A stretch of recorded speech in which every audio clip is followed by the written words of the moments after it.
You look around the grounds today, and there's a number of us who have spent most of our lives in the labor movement. A number of us who every day wake up and fight on behalf of workers and their families across the province. My next guest, our next guest, has spent 40 years fighting on behalf of not only workers in the province of Ontario, but workers and their families across this great country, Canada. He's no stranger to us here in the GTA. And in fact, he's no stranger internationally because he travels the globe and informs different unions, different organizations about the great work that we do here in the country of Canada. And most recently, you know, we've had a victory. And I teased my brother earlier when I seen him come here, that finally, after over 7 years, he can remove that big, heavy, wet horse blanket off his shoulders because he was instrumental, along with most youths here, most of the youths in the province, of finally having a victory with the enhanced Canadian pension plan. Please join with me, sisters and brothers, and give a warm welcome to our brother, our friend, Brother Hassan Youssef from the CLC.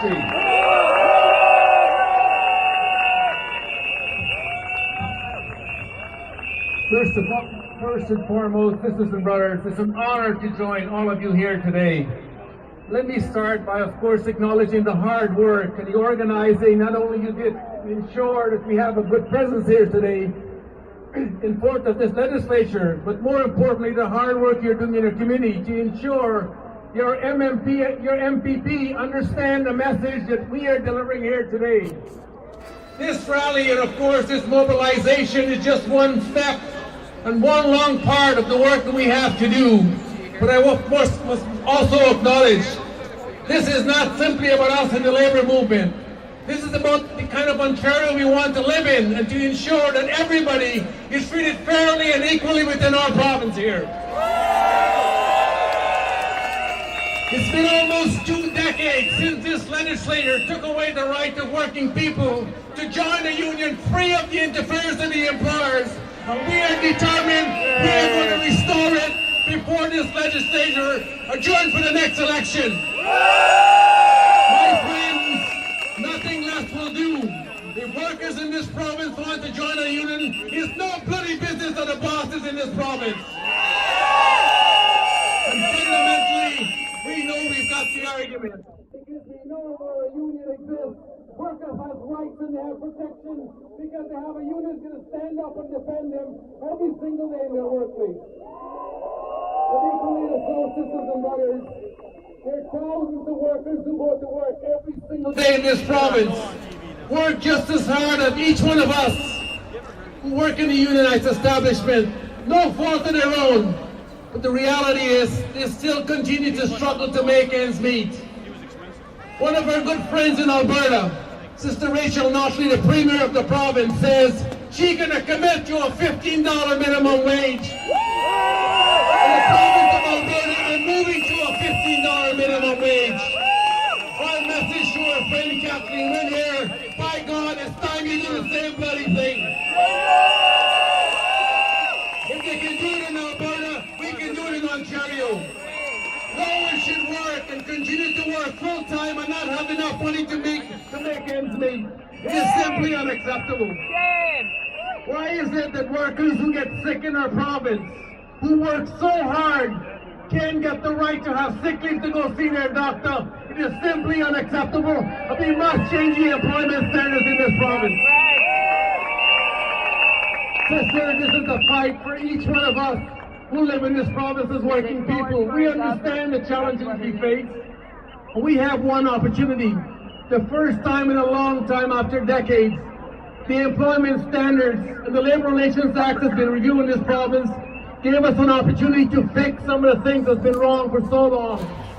We can make this happen, but let's not lose sight of our solidarity and the need for us to work to continue to build and to keep the pressure on our MPP and of course the Premier in this province. I know the hard work that we must commit to. Chris talked about our long, arduous work in the labor movement to enhance the Canada Pension Plan, because we recognized when we took on that work was about fairness and dignity for all in this country. Why should someone who spent a lifetime working live in poverty? We achieved that victory because of your conviction and your hard work. Thank you so much for your efforts and leadership, my friends. I want to conclude to say to all of you, sisters and brothers, today is a great day to show what we can do when we mobilize and come together. This work must continue until this legislature brings our legislation into 2016 reality. Too many in this province, of course, are falling through the cracks. I've talked to workers who spend a decade working for an employer and never being on their payroll because they work for an agency. That is simply unacceptable in Ontario in 2016.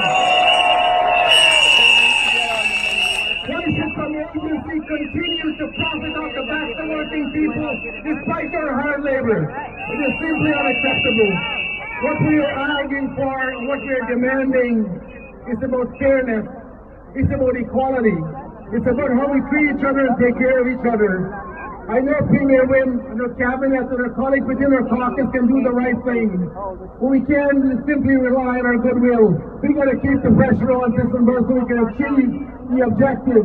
We want to build an Ontario that includes everyone. We want people to be treated fairly when they go to work, and more importantly, we want them to have a decent wage so they don't have to live in poverty in this province. Sisters and brothers, let's keep up the fight. Thank you so much for your mobilization and your effort.